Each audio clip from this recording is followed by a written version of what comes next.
Welcome back, my friends, to the InObscuria Podcast, a podcast where we exhume obscure rock and punk and metal, and we put them in one of three categories: the lost, the forgotten, or the should-have-beens. I'm Kevin Williams. That's Robert Harrison, and Hello. We're back here again. Back. We are back for another week for you, the listener. At least one more week. We got one more week in us. We don't know after that. Yeah, we're getting up there. Especially the way I feel today. Well, tell me about that. How are you doing? Oh, I'm Florida Man with your Florida Man shirt on? So yeah, the Florida Man shirt. I some time on my hands today. I was working in the shop, so of course I've been listening to music all day. And like a lot of days, I'm kind of listening to it off and on, in and out of my truck, in and out of my car, at home. But today I was in the shop working on a sculpture from 8 in the morning until about 5 o'clock. So it was all day working. And so I have my earphones in. They're also hearing protection. So I'm getting smart these days. And a friend of mine early in the morning reached out to me. I saw her comment on Facebook that she was heading down to Florida for a visit, and it was to my hometown, Fort Walton Beach, Florida, and she was looking for recommendations of places to see. And so we started chatting, and I had a little bit of nostalgia for my my hometown, my home state of Florida. It doesn't always happen. I'm glad to be gone, but sometimes I'm like, the beach is kind of nice, and other than hurricanes and tourists. So lo and behold, I'm looking for music to listen to. Like, I've listened to that. I can't tell you why, but all of a sudden I wanted to look for the Miami Vice soundtrack. Oh, what are you on, Spotify? Yeah. Oh, boy. Because I was like, wow. John Hammer. So John Hammer, Miami Vice soundtrack. I had this. In fact, this is what I got arrested to, was Phil Collins' In the Air Tonight, but it was on the Miami Vice soundtrack. Right. That's how it started. That was the next song, The Light Turned Green, as the song started. And I was 125 by the time it was the and then about the time the song was almost done was about the time the cop showed up. Because he was a little slower than I was, so it took him a couple of extra minutes to catch up to where we had stopped. Anyway, so I was the other song, the Smuggler's Blues, was on there? It's really good. So Tina Turner, Better Get to Me, Smuggler's Blues, several Jan Hammer originals, obviously the opening credits, and then like a dance version or a longer version of it. But for some reason on Spotify, they had everything except the original soundtrack, but they had this extended soundtrack compilation. So it was Jan Hammer themes for, I think, like 12 songs of all just Jan Hammer songs that he had written for the show. So not just on the soundtrack, but songs that appear on episodes. Then it was in chronological order, songs that appeared on the TV show. Oh. So a lot of it was stuff, it was just background, whatever, obscure songs, weird stuff. But then there was all the good rock songs. Because back in the day, if you're young, you don't know about this, that was the show to get your music on. And so I meant to make notes, and so we could talk about this, but there were a lot of rock bands, obviously like U2, The Who were on there, a lot of name brand stuff, but there was one band, I think it was called The Red, and they had like 4 songs and never got big. I'd never heard of them. The Red. We'll have to go check that out. Yeah, I don't remember that. It wasn't rock. It was more new wave rock. Okay. I just felt so sorry for them. They had 4 songs throughout the course of being on Miami Vice and never struck it big. Their managers were like, I'm putting all our money on Miami Vice. Okay, the first two going to work. The first 2 didn't work. We got a third one. Okay, the first 3 didn't work, but this 4th one it's going to break us. It is going to break the band. You guys only owe the record company $2 million. So it was like 6 hours of Jan Hammer, Miami Vice related stuff. So I'll put on my Florida Man outfit. It's not just the shirt, it's the shorts and the bare feet. So this is the official uniform of Florida Man. I wish I could say there's some sort of tie-in to the theme today, but I don't think the spirits are going to be that kind. We'll have to do that again at some point. Like I said, I was supposed to do my homework and have a whole bunch of notes and, like you do, and it'd be all detailed, but I didn't do it. I watched video on old cars or something like that on YouTube. Now, what is the saying? What is it you do, Florida Man? It's you go on Google and you type in your birthday and you type Florida for any Man. day, right? You just type Florida Man for any day and you get some ridiculous news story. Crazy person. Florida Man brings alligator into Walmart. Florida Man gets pulled over while driving naked. Should we try one live? Yeah, just go for it. If you can do it quick enough. Let's see here. I'm pretty slow at the Googling. Let's see here. What date should we put in today's date? Yeah, September, whatever today is. Is it Tuesday?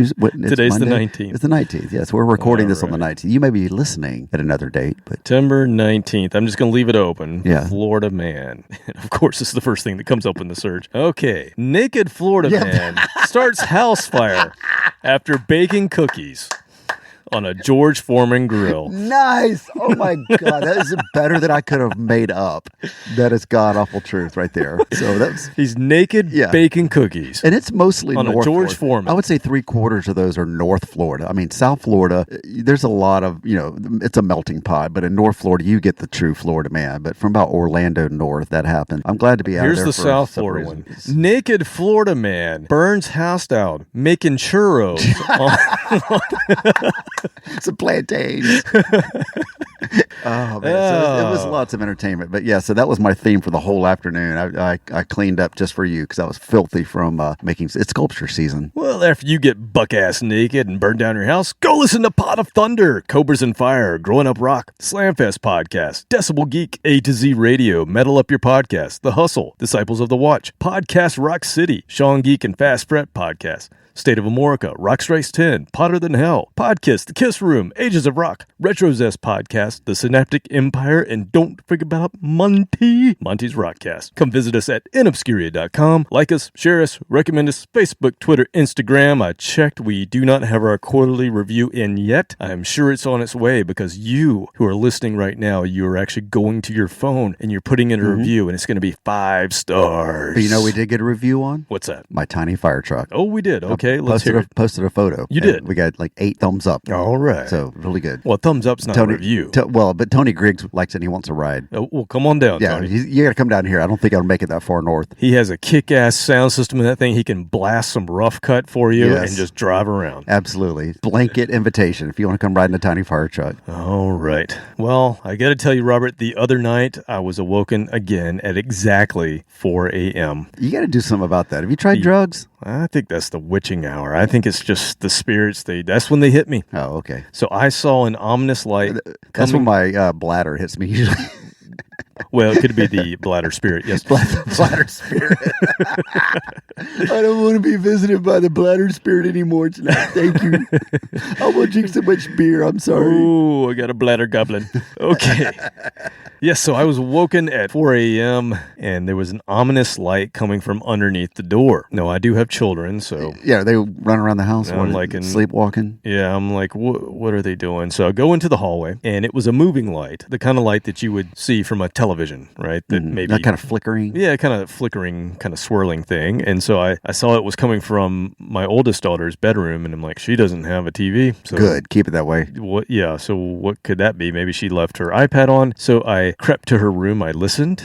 Didn't hear any sound. I opened the door cautiously because I could see she was still asleep. Her room was filled with swirling light. It was her... Was it the disco lights? It was her lava lamp. Lava lamp was on. However, I put her to bed, and the lava lamp was not on when I put her to bed. Was she having a groovy dream? I don't know. I figured it was a message from beyond. That's how I took it. Could be that she got up and cut it on. But I'm assuming this was a message from beyond. So today, Robert, episode 145, Acid Rock in Proto Metal from the Crypt. Yes. Volume 4. By special request. Maybe the spirits listened to you. Yes. Or maybe you did it. I like this.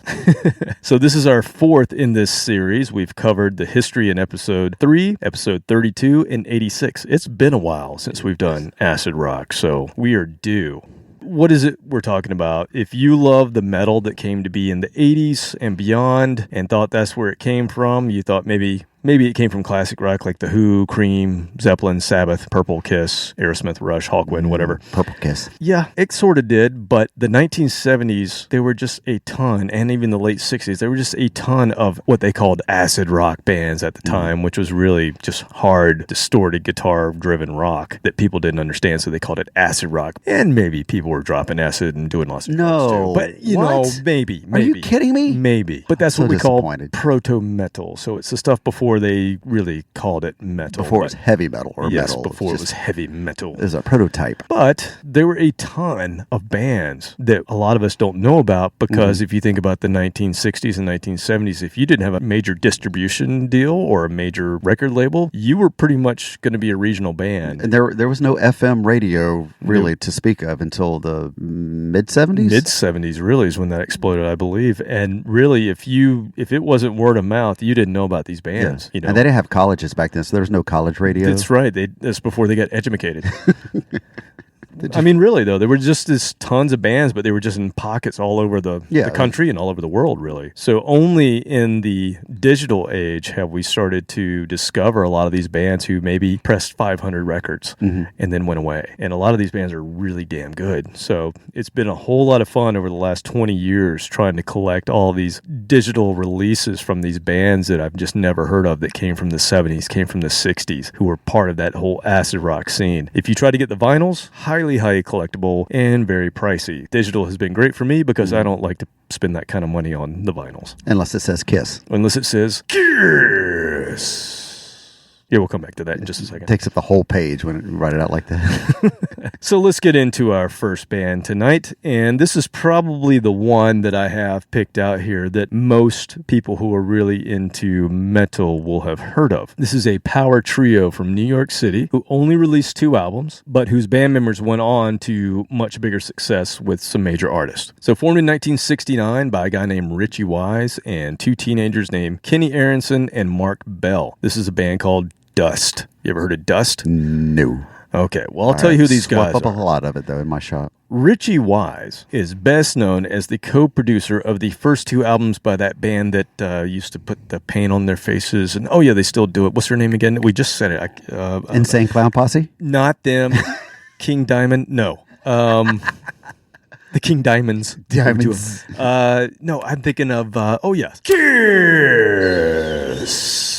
There's your second Kiss connection with a K. Yes. Damn, double whammy. Double whammy. Yes. Richie Wise and Kerner, they produced the first 2 Kiss albums. So that's how we know Richie Wise. Okay. Mark Bell, he would later assume the surname of Ramone. And he would become Marky Ramone, the Ramone drummer. So he was in a Proto Metal band before the Ramones. I did not know that. Now, Kenny Aronson, he became this major gun-for-hire bass player. He's currently with the New York Dolls. He's played with Edgar Winter, Joan Jett and the Blackhearts, Dylan, Billy Idol, Billy Squire, he's done all the Billies, Foghat. He was in that band HSAS, which we played the Whiter Shade of Pale cover. It was Sammy Hagar, Neil Schon, Michael Shreve, and Kenny Aronson. Wait. Go back. You said he's currently in the New York Dolls? Currently in the New York Dolls. Is David Johansen the only original member left? I believe so. The rest have died. Yeah, that's what I thought. Okay, just making sure. Yeah, pretty much. He's also played with Brian Setzer, Hall & Oates, the Leslie West Band, Rick Derringer, Blue Oyster Cult. I mean, this guy has played with everyone. So these guys went on to do a lot of other stuff. Dust just never kind of got off the ground, but I'm going to play something from their second album called Hard Attack. H-A-R-D. H-A-R-D. Oh, I see what you did there. See? And this is a song called Suicide.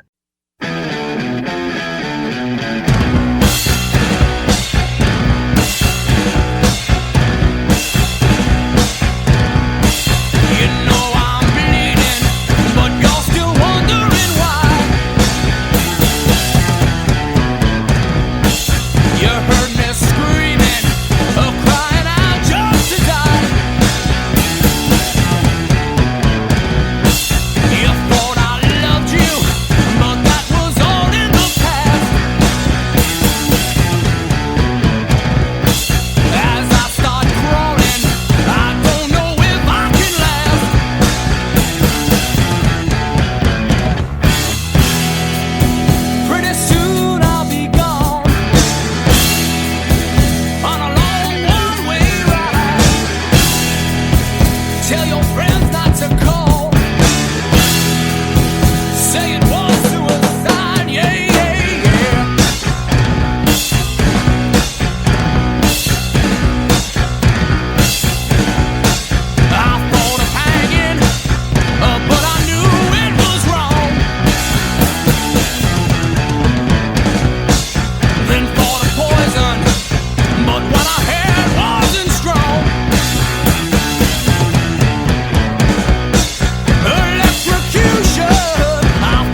I've already forgotten. What year did you say that came out? 1972. Okay, so it's post-Sabbath, but the music itself is very Sabbath-like, not the vocals. Blue cheerish. Yeah, that bass solo, I can't even, it's a soliloquy, not a solo. He was the only one playing. Did you notice that? Well, the song was called Suicide, and I think it was called that because it's suicide if you put a bass solo in the middle of a song. It really... It will not get played. Guaranteed it will not get played. Yeah, but that was so badass. Oh, man, I love it. A young Lemmy Kilmister probably heard that and went, There's a reason he went on to play with all of those groups that I named. I mean, just phenomenal bass player. And have you ever heard Marky Ramone play that many different time signatures in one song? Yeah. I mean, I love the Ramones, but that's not Ramone-style drumming. Yeah, he probably had 2 or 3 different, basically, styles that he could just pull it from. Yeah. 3 beats. 3 beats, and the truth. That was a great song. Very acidic. I mean, it could have come from... acid rock. Acid, actually, the drug, but it's also, I guess, more acidic than the Beatles-style rock and roll that had been prominent during the 60s, I guess. It just gone away. I mean, Hendrix had just passed away in, 70? So that's taken all that stuff that was happening. And a lot of his stuff was, blues based. Yeah. But I could see him going in that direction, that he would kind of get tired of that and want to do something else. He would have either done this kind of thing or he would have done jazz fusion. Gone all the way over to jazz fusion. I could see that too. Which was also going on at the same time. And it was also kind of part of the same scene. Because this is the type of album that, burners would just throw on the record player, put on those big ass headphones that they had back then and just smoke a bowl. Find a beanbag. Find a beanbag and cut the lava lamp on. Right. I told you that story about my great aunt she was a foster mother for several kids. And in the 70s, when I was little, she had this one guy, I can't remember his name, but he was there for a long time. But she gave him the upstairs in her she was very wealthy. She had a huge house and she gave him this upstairs bedroom and he painted the walls completely black. And I remember walking in there as a kid and it was still there in the 80s. So I would go in and whoa, just space out. But he had all of this great 70s albums still in the room. And you could just tell he had the blacklight posters all over the wall. You could just tell this guy used to just trip out and play some amazing music. Steve, what's that smell come from up there? Yeah, this was in South Carolina, so pretty cool. Lots of places to grow it. All right, so let's move on to the second one, and I'm probably going to get a little more obscure here as we go on. So here's a band from Germany. Same year, 1972. I think 1971 and 1972 were the years for acid rock breaking out. Now, Hawkwind was around their first album. Yeah, was around that same time. I think they were 60s. So 60. Okay, I think they were coming out. I knew it was early 70s, 70s, but late 60s. Okay, yeah. So this is a band from Germany. Now in Germany, there was a thing going on at the time, and probably not PC, but it was called krautrock, and it was kind of like this really way out avant-garde kind of sounds, like making weird sounds with things that aren't even instruments, and putting that on recordings, and then also having like this real acid rock flair to it. But this band is not krautrock. They're more of what I would just consider a great acid rock, hard rock band. But they had an English vocalist, so that's why they got a little more attention maybe than some of the bands that were singing in German. They only released one album in 1972, and I might have gotten this album maybe from a BitTorrent back in the day when I was trying to find a lot of these things. Now. Well, I'll tell you, I stopped doing that when our friend Eric, one of the last conversations I ever had with him, he told me, he's like, "You still doing the BitTorrents?" And I said, "Yeah." He said, "You need to stop soon because they're going to start cracking down." Oh, he told me that. The ominous warning. Yeah, he gave me the ominous warning. All right, that's fine. I'll crack down. The only thing I was getting off the BitTorrents were these obscure things that I couldn't find anywhere. And I found some gold mine stashes that I took from people. I may have downloaded a total of 10 things, and 7 of them were not what I thought they were going to be, or they're mislabeled, and I just got frustrated and stopped. So thankfully, I'm an idiot and don't know how to do computers. That saved me from owing a lot of money. So I'm fairly certain that's where I got this release. And this band is called Blackwater Park. Now, if you were a major metalhead, especially if you're into death metal, you're going, the band Opeth had an album that's really famous called Blackwater Park. Well, guess what? Mike Ockerfeldt of Opeth named that album after this band. Fan of acid rock. You know what I mean? It's a tribute. Yes, he did it as a tribute. He didn't play this music. Right. He was into this band. Here's a German band called Blackwater Park from the only album, Dirtbox, 1972. I'm going to play a song called Mental Block.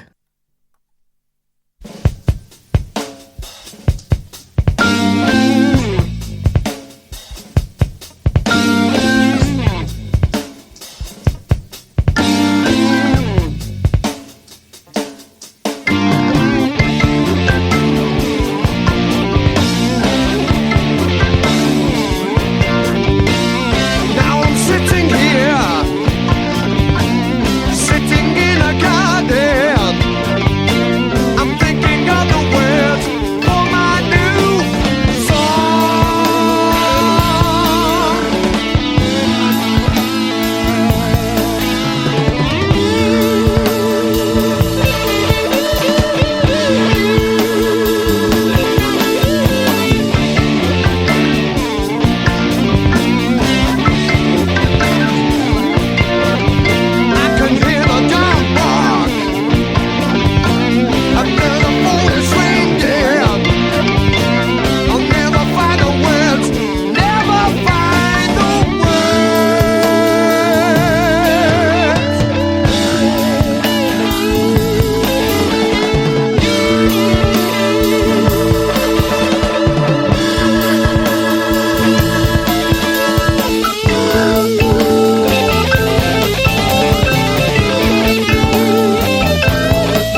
That was, I don't want to say odd. It was just a weird pairing of really fuzzy guitar sounds, but a clean Hammond. Real clicky sound. Clicky.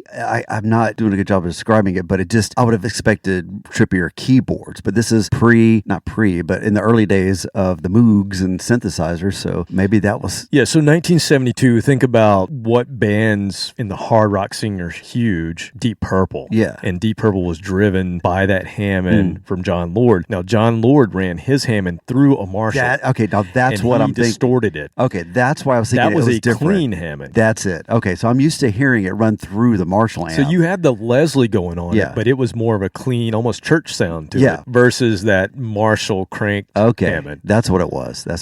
But I love that guitar tone. Oh, yeah. That was like a Hendrix guitar tone. Really, really real good. Fuzzy, real good. Awesome stuff. All right, well, let's move on to a blues-based, proggish, hard rock, acid rock psych band. They just cover it all. From Memphis, Tennessee. You don't really think about that. No. Well, if it's from Memphis, it better be blues-based. It is blues-based. It is from, at some point. Playing in Memphis, you got to have some blues. So this is a band from Tennessee that, I mean, honestly, if you're an acid rock band in 1971 and you're in Tennessee, chances are it's going to be hard to get noticed. You're the only gig in town for that style of music. They were real in step with what was going on in 71. Again, think about this was the year of the breakout of the hard rock bands as they became a thing. You know, acid rock was kind of more underground. You're starting to see big bands like Purple get some attention, Sabbath, Grand Funk, Uriah Heep, Alice Cooper, Zeppelin, Mountain. I mean, all these bands are starting to come to some pretty big prominence. And like I said, there's a ton of bands out there who go, I want to do that too. I'm going to play this acid rock too. But again, where you were regionally kind of limited you to your success at that point. Great Hammond organ again in this song that I think you're going to hear. Very much a driving organ, sort of like Purple and Heap. And again, another band that's just a one and done. If you can find this vinyl,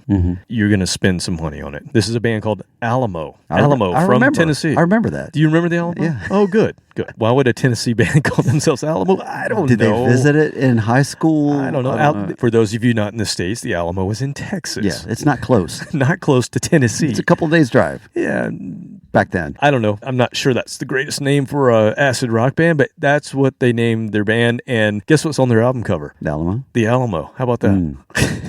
I know from Ozzy, I learned you don't pee on it. That's right. He got incarcerated. Yes. Yeah. Note to self, don't pull that stunt when you go.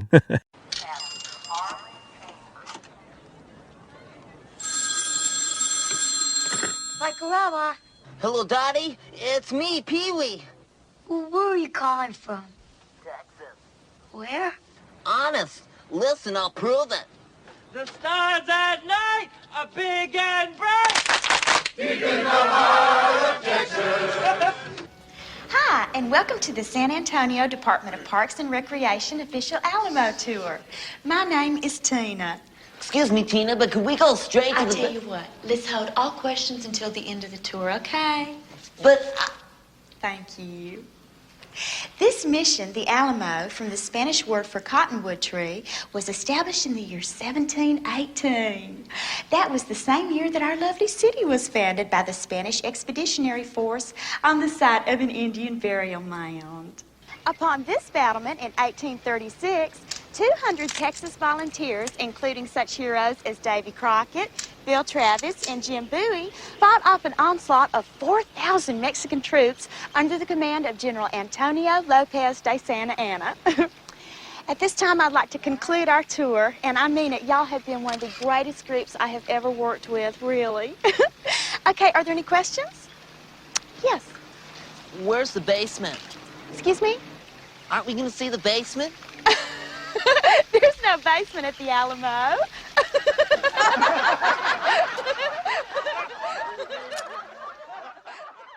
So this thing, like I said, with all of these others, it's been released digitally in the last 10 to 15 years, so that's why I have a copy of it.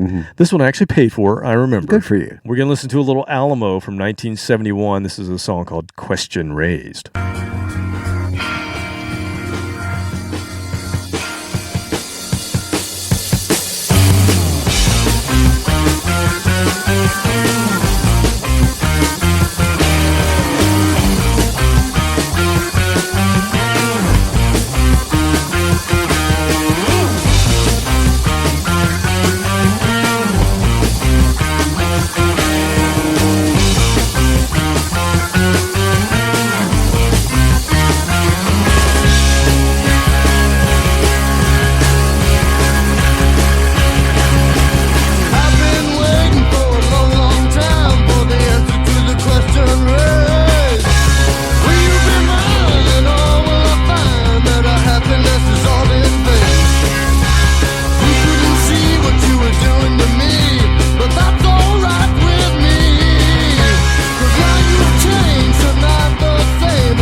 that was dangerously close to funk. I mean, it was as close as you can get to funk without actually being funk rock. I loved it. That was very almost Sly and the Family Stone. His voice, soulful voice with that keyboards and I got a big Grand Funk vibe. Yeah, and that is heavy bass chords. Oh yeah. Boom, dun dun dun dun dun. I mean, both of us, we were just our heads were just going. That was man. good. That is you can't sit still and listen to that. shit. You're dead. You're dead inside. Now we remember the Alamo. Yes, remember that. I don't remember the band's name though. What was it?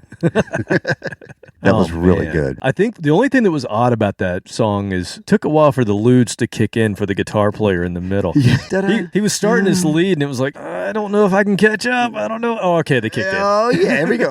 Dun, dun, dun, dun. That's right, baby. Well, it's like when you started this song, I was just kind of listening. Then the foot was tapping. Then the head was bobbing. Then the butt was wiggling. The guitar player was the same way. He's like, oh, okay, here we go. Some good stuff. It's all right. When it gets into you, the groove gets you. 1971. Go check out some Alamo. That shit's awesome. Okay, now, next is a band who took their name from Mr. Sam Slagheap. Sam Slagheap? Mm-hmm. S-L-A-G, Slag? Yes. Heap. Do you remember Sam Slagheap? That's a horrible name. He was the leader of the Loyal Order of the Water Buffalo. They also called him the Exalted Grand Poobah. The original Grand Poobah. I mean, I've used that name before. I didn't know where it came from. Yes. Speak, O exalted Grand Poobah! It's amazing, Barney. Must be that cokey hat he's wearing. Members of the Women's Auxiliary, we are faced with an emergency. Group A will do the cooking. Group B will do the washing and ironing. Group C will do the cleaning and dusting. I have spoken. Has anyone anything to say? You're out of your cotton picking mind. Do you not know this reference? No, I don't. It's totally escaping you. No. Flintstones. I actually never watched. You never watched the Flintstones? I mean, I watched a couple episodes. I'm an in-betweener, so I am not old enough to have seen it when it first came out, because it was like The Simpsons. It came out at night back when it originally in the 60s, aired. yeah. But when it came on as reruns, it was either in the time of the afternoon where I was already outside playing, or first on Saturdays, it was like late on a Saturday morning. Once again, I'd already ate my Frankenberry or my Captain Crunch or something, and I was already on a sugar rush running around the yard in circles, climbing trees, doing things you're supposed to be doing. Well, see, I was a lazy kid, so I would watch it all the time in the afternoon. So I loved the Flintstones. Yes, Fred Flintstone was a member of the Loyal Order of the Water Buffalo. But like I said, I've used that reference not knowing where I've gotten it from, but that was at the Grand Poobah. Which was like the Shriners, basically. They were kind of poking at the Shriners. Yeah. And yes, the leader was the Grand Poobah. That was Sam Slagheap. So this band, this acid rock okay, now band, I get it. I'm sorry. Their name is Poobah. Poobah. Poobah.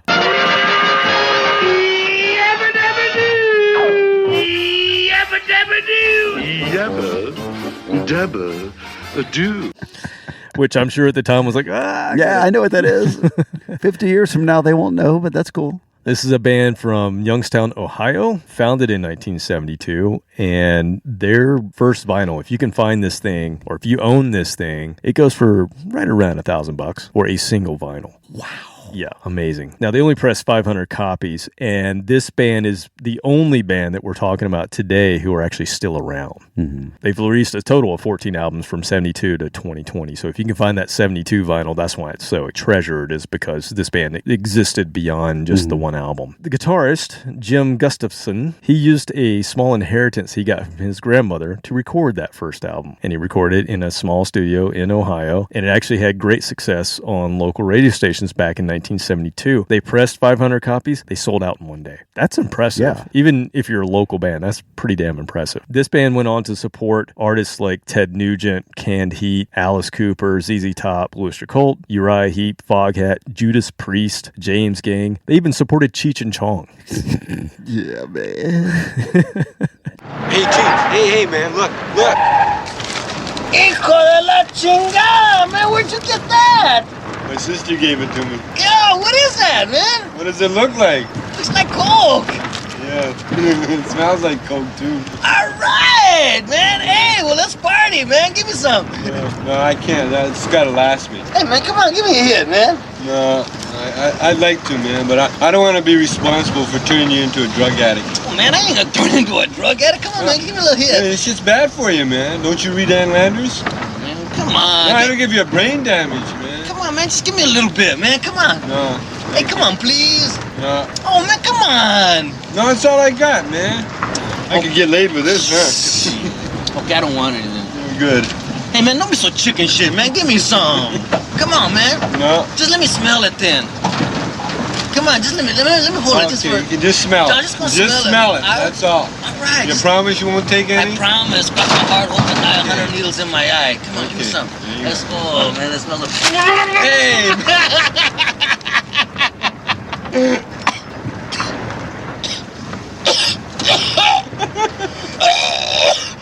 Hey, man, that's salt, man! No shit.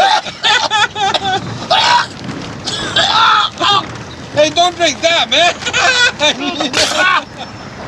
Oh, shit, I'm gonna die! Hey, watch the road, man. I'm gonna die! This is pretty cool. And like I said, they have a bunch of albums compared to the rest of these bands. they This is were the only one and one. done. This is the only one that's still existing to this day. Their last album came out in 2020. So Jim's still doing it out there. And this is a true acid rock band. And they're one of those bands that has the, 20-minute long jam songs. So they're kind of a jam band, but they're an acid rock jam band. So it's not the jam band that a lot of people go, snore. Yeah, this me. is not snore. This is like Hendrix style Yeah. jamming. So I'm going to play a song it's the longest song we're playing today, but it's not anywhere near what they do on some of their albums. So I had to be real choosy with what I played. Here's a song from that very first album, which I do not own the vinyl. The album's called Let Me In. The name of this song is Mr. Destroyer.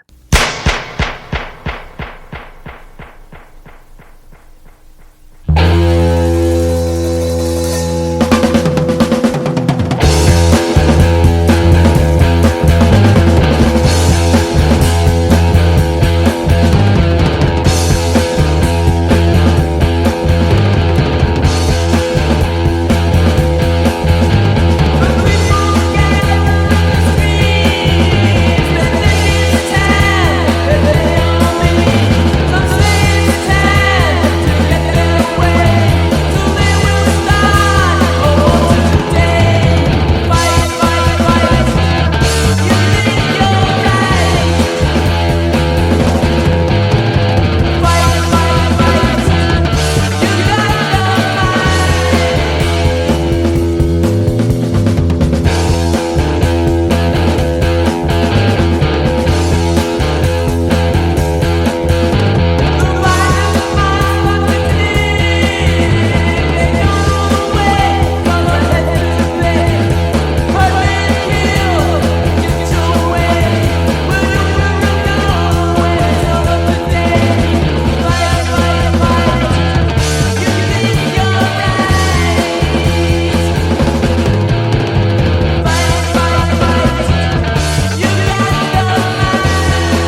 as long as that song was, they could have dragged the ending out a little bit more. And my God, somebody was having a bad trip in the middle of that song. True acid rock right there. I have never, let me knock on some water. Never had a bad acid trip. Had good ones and just meh acid trips. It was all right. You know, I felt okay, but I want to just go to sleep. But God, yeah, if you were actually on a trip, and let's just play some music and you're listening. Oh God, no! Once again, my comparison in the middle of echoes. Right. Oh, this is a pretty song. Oh, it's scary. Yeah. Oh God, it's scary. Okay, now it's pretty again. This was like something in between Hawkwind and Floyd. Yeah, is what this was. Hawkwind had that driving yeah, very much very driving beat. Yeah, very much so. And I was also thinking how much more fun it was to be a bass player in the 70s versus the 80s. Because we always make fun of hair metal bands, eighth playing notes, the eighth notes, the same note the entire song. And these guys holding down the root. Yeah, man, these guys were all these guys are just leading, walking basically. the dog with it. Yeah, doing chords, doing solos. I mean, well, I remember very vividly. I remember getting into music as a kid and thinking when I was starting to understand the separation between instruments and what was playing what, and 80s music is what I knew. That's what was current. And I remember hearing some Rainbow and Deep Purple and Blue Oyster Cult, and just my mind was blown because I'm like, wow, the bass that's unlike anything I've heard. So wait, they allowed those guys to play all those other notes, not just that one note. They actually don't have to have one hand behind their back. Smoking while they're playing. Yeah. But I remember that. And I also remember thinking, wow, the drums, because the same thing, the rhythm section in general was just a lot looser in the 70s. Yeah. And the drums, you'd have a lot of ghost notes and, a lot of snare work that in the 80s, it was like boom, tap, boom, tap. It was about the spinning of the sticks and having your drum set twirl. Well, it was just about laying down the beat. Yeah. It was kind of that funk thing. But in the 70s, it was just loose and all over the place. And think of Mitch Mitchell. Yeah, just sloppy drums. Jazzy. Keith Moon. Jazz-oriented. Yeah. All right, moving on. We have gone 4 songs in an acid rock episode, and we have not had a single British band. So we have to correct that now. Here's our first British band. This is another one of those one-and-done bands who is very, very famous in the vinyl collector circles. This album, again, brings a whole lot of money if you have it. They have re-released this one, so it probably took the value down a little bit. But this was a British band who put out a worldwide release on Durham Records in 1972. So they were on a major label, and it was produced by none other than Ian Gillan, the singer of Deep Purple. And the name of this band is Jerusalem. And at the time, Ian Gillan said, "This band excites me very much. They're rough, they're raw, they're doomy, but they have their own strong identity." Unfortunately, they were one and done. They supported shows for Deep Purple, Sabbath, Uriah Heep, and Status Quo, major artists of that time. The 2 guys that split the band would go on to form a 3-piece band, so they couldn't get a hit with Jerusalem. So smart guys that they are, they're like, you know what, we're going to form a trio. We're going to do a trio band, and we're going to call the band Pussy. That'll sell. Yeah, in 1972, 73. Yeah, that went over real like a Led Zeppelin. So if you can find the Pussy album, that one's also worth a lot because there was only one. You can spend your whole life looking for it, yes. Frankly. And many do. And a fortune at the same time. Now, in 2009, one of the guys had the original 2-inch tapes. And so it got remastered because this was kind of an infamous band. It got remastered in 2009. They released this album by Jerusalem, and eventually they released the Pussy album in 2012. So now you can find both of them fairly easily. This one is pretty famous on the retro scene. Again, the band's Jerusalem. The album's called Jerusalem. We're going to play the song When the Wolf Sits.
Man, he got his money's worth out of that whammy bar.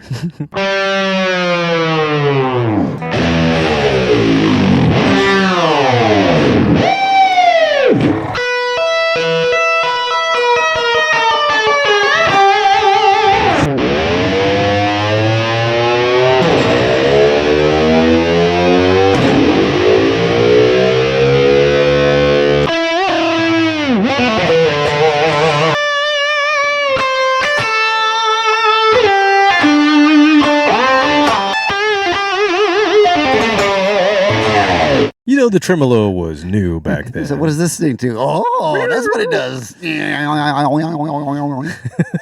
I didn't really hear any doominess, but maybe back then in that context of what was going on, maybe it could have sounded a little doomy. But well, if you're smoking as much as Ian Gillan was back then, it sounded doomy. The dog sitting in the corner seemed doomy to him. I don't know, but yeah, it was okay. I mean, that didn't quite catch me as some of the earlier songs. That it definitely fits in with that category. It didn't make my foot stomp or make me want to get up and headbang to it, but it was just like, yeah, okay, it was there. What I thought was interesting about that song and a lot of these bands from the acid rock era is the guitarists are doing a lot of single note things. They're not doing as many chords. That's a good point. You think about today. Yeah. Like if a guitarist is playing for the most part today, he's playing rhythm, he's playing chords. But back then, I mean, there were two guitarists on that track and they're both playing single note kind of runs and riffs. Yeah, they've had a couple where they were leading at the same time, but one was lower in the mix. So it was kind of a harmony, but not quite. They're just doing their own thing, but it blended well. But it's definitely single note. It's not. Yeah, I wasn't hearing like even a 2-string chord. Yeah, it wasn't You're right. a power chord. I didn't think about that. Now I got to listen for that. Something I've just noticed, and that band, even though that's a very famously obscure band that now everybody knows, they were super sloppy. That recording is super sloppy, and that was produced by Ian Gillan from Deep Purple. So, well, as you mentioned, he may not have been completely sober. I'm thinking they had a whole lot of fun recording that album. Is what I'm thinking. Nothing wrong with that. Was that take okay? Don't worry about it. Don't worry about it. Come in here. Come in here. It's all good. Let's get some lunch. All right. Let's move on to another German band who plays very heavy acid prog. Big influences on this band from Zepp and Sabbath. Pretty damn good to me. Okay.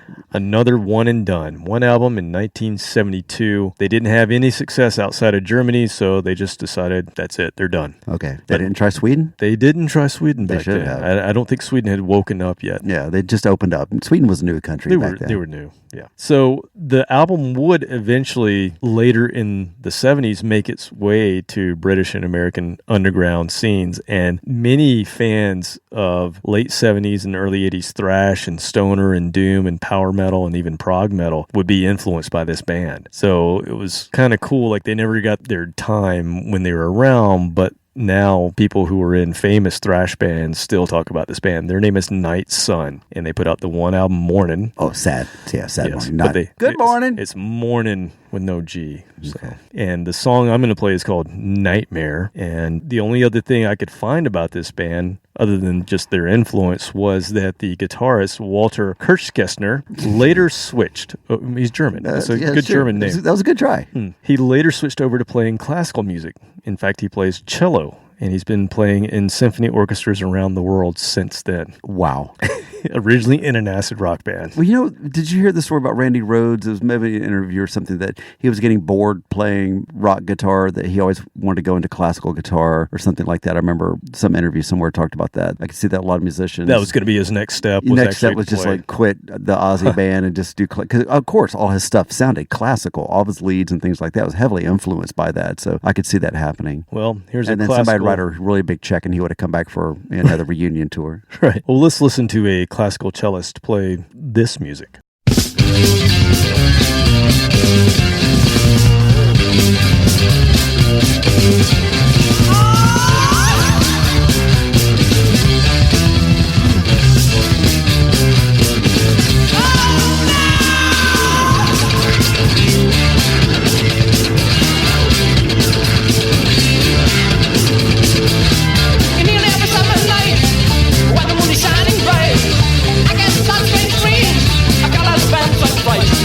Baby, I don't really know what I should think or do.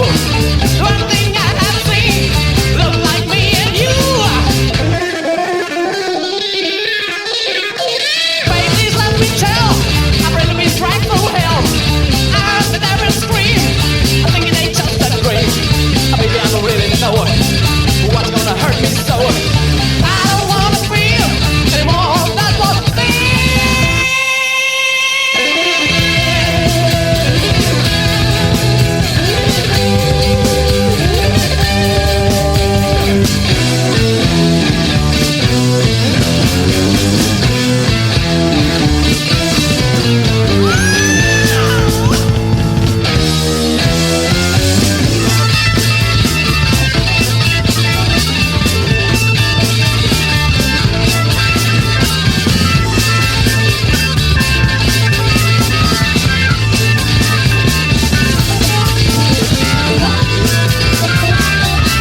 It's funny how you mentioned thrash bands later would cite this band as an influence. And I was kind of rolling my eyes. I'm like, how could that possibly be? And you played it. You could draw a very straight line from this song all the way to Whiplash. Metallica. Mm-hmm. I mean, It's just a straight line, and it's so amazing. Passing through the new wave of British heavy metal. As you go there. right through that. But then I could see exactly how Metallica ended up at Whiplash, because this song, I've never listened to an old song like this and thought of it as thrash. And but since you mentioned it was in my head, I'm like, oh my God, that's it. And it was just this epiphany of, yes, thrash metal did not start in 1984. It's the beginnings of the roots go back to. I mean, I'm also thinking Sweet, Ballroom Blitz, that I've never thought of as a thrash song. It's just kind of a silly song to me, and then now I'm listening to it going, oh, okay, I can see the foundations of thrash metal starting. Big connection to Speed King, Deep Purple as well. It's the same, probably the same tempo, and Speed King because these bands were doing a lot of speed too, so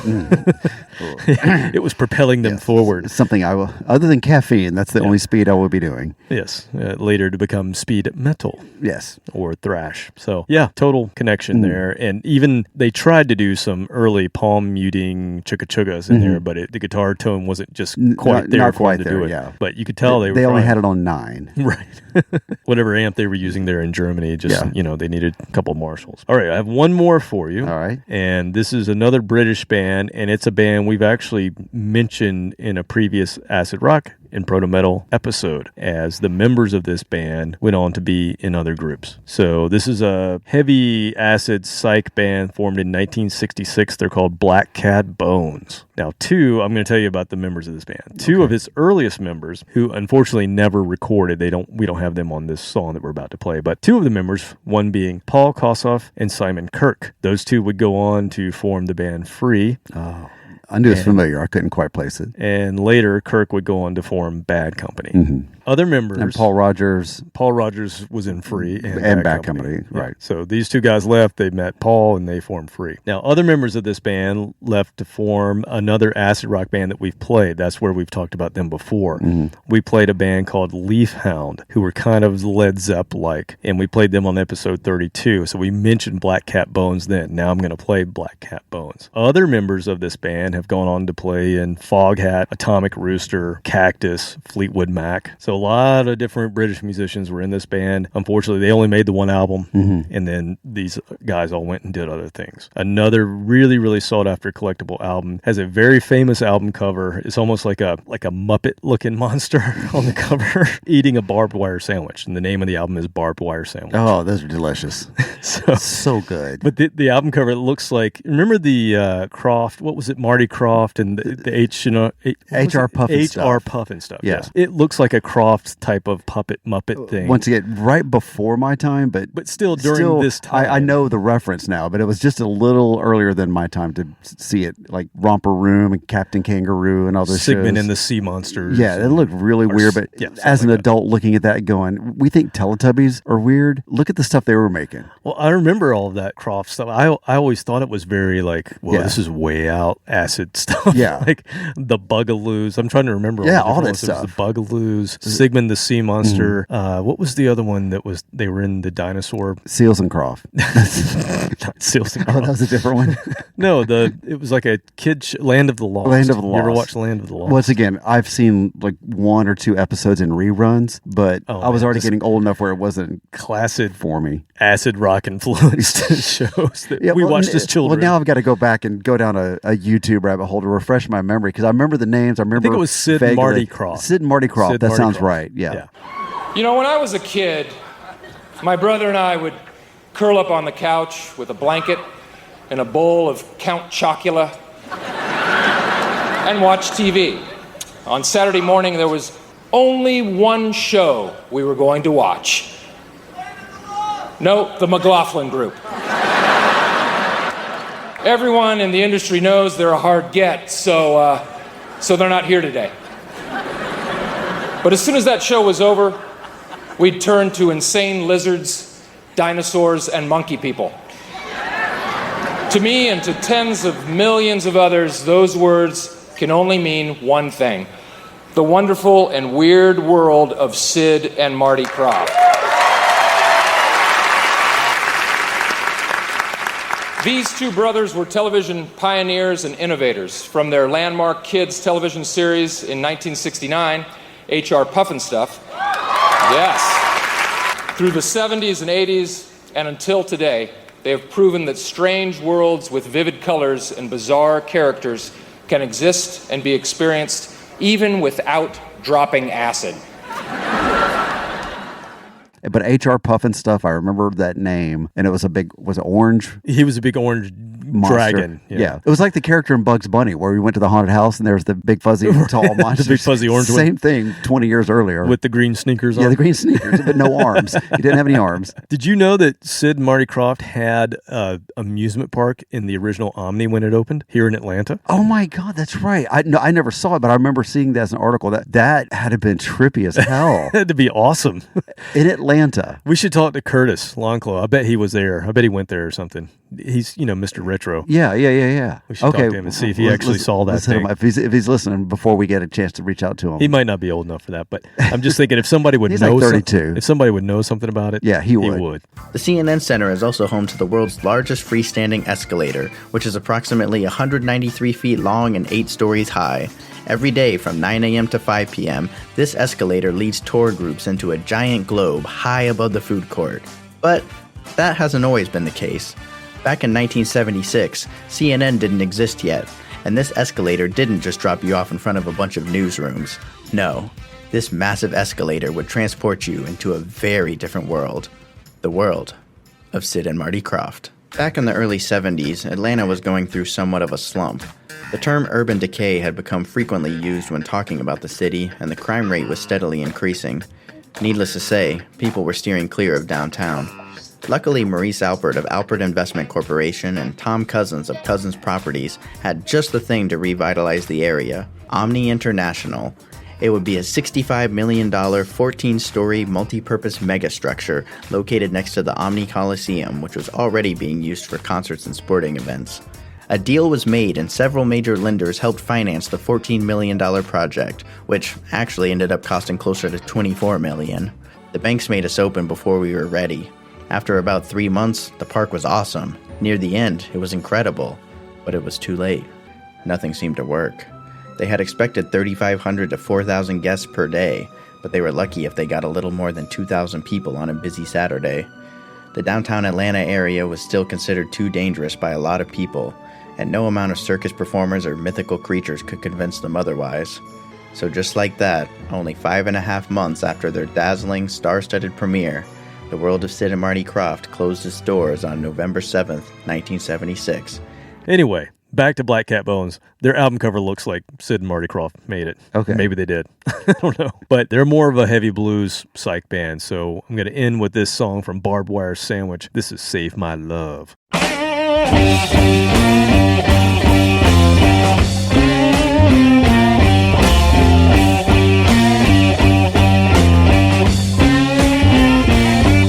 I ain't gonna run, I ain't gonna hide, I save my love for you.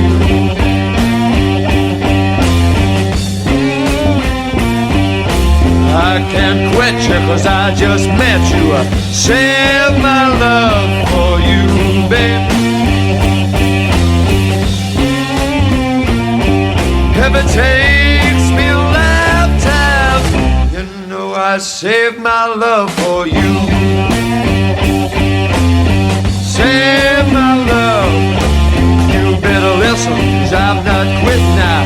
Save my love for you.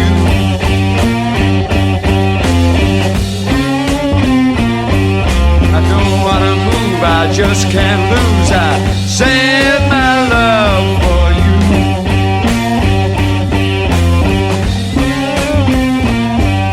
If it takes me a lifetime, you know I save my love for you. Save my love for you.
Save my love.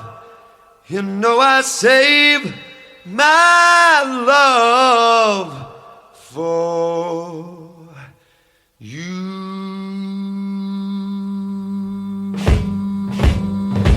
Yeah.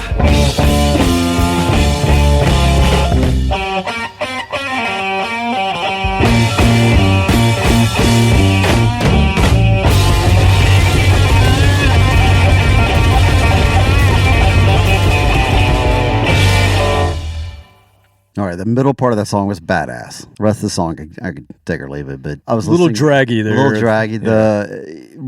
Now that you've mentioned it, I can't not hear rhythm guitar playing single notes, the rhythm guitar and the bass playing in unison the entire song, except for the middle part. So I can understand that for an intro, outro, accent area, but the entire song, I'm like, okay, come on. You can't sustain a song on that. So that middle part was heavy, really heavy. Really heavy, and some badass guitar. Yeah, so that I would love to hear the middle part again. The rest of the song I could, I'd go without.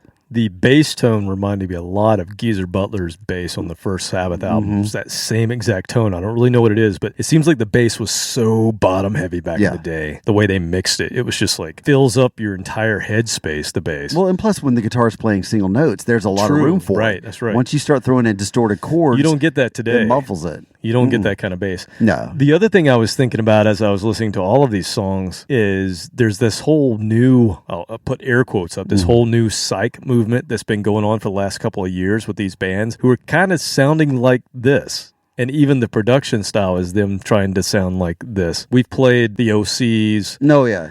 There's several bands out there doing it, but it's kind of interesting that the techniques for recording, they've kind of gone back to this kind of style where you have a lot of separation in space and single notes. Well, I mean, still being done. It's just in contrast to what we rail against constantly on the radio, where it's just so much. Everything's saturation. All the EQ is just completely shoved up. There's no room in it for anything. It's just noise, and it's considered heavy, but not to me. These old recordings, you get guitar on the left, guitar on the right, completely separated, and then I think the bass is so heavy because not only is it the low tone of it, but also it's the only thing that you're getting fully both in both sides. And then the drums, they have panned. There's some of these old recordings where the drums are actually in one channel on one side. That drives me nuts. You can't stand it. You keep looking to the left. Wait a minute. I don't hear drums just in one ear. It just is weird because when you've played drums, so it's all around you. It has to be panned. Yes. Oh man, well that's what I have for you this week. I hope that was good. I hope it was a good trip. It was a good trip. It was a very good trip, man. And I get to go to bed before 6 o'clock in the morning. That's great because that's the worst part about it. True. 4 o'clock in the morning, you're like, man, I'm really tired. This is the real problem with drugs, kids. Yes. Not that doing them; it's that you can't turn them off when you want to. There's no switch. There's no switch. You can do the Xanax and things like that, but yeah, first few times laying in bed at 5 o'clock in the morning, you're like, okay, I just want to go to sleep, man. Come on. Gotta find some downers. Give me some downers. All the beer in the world will not make you go to sleep. Just makes you go to the bathroom. All right. Well, with that, I guess we'll sign off. Later.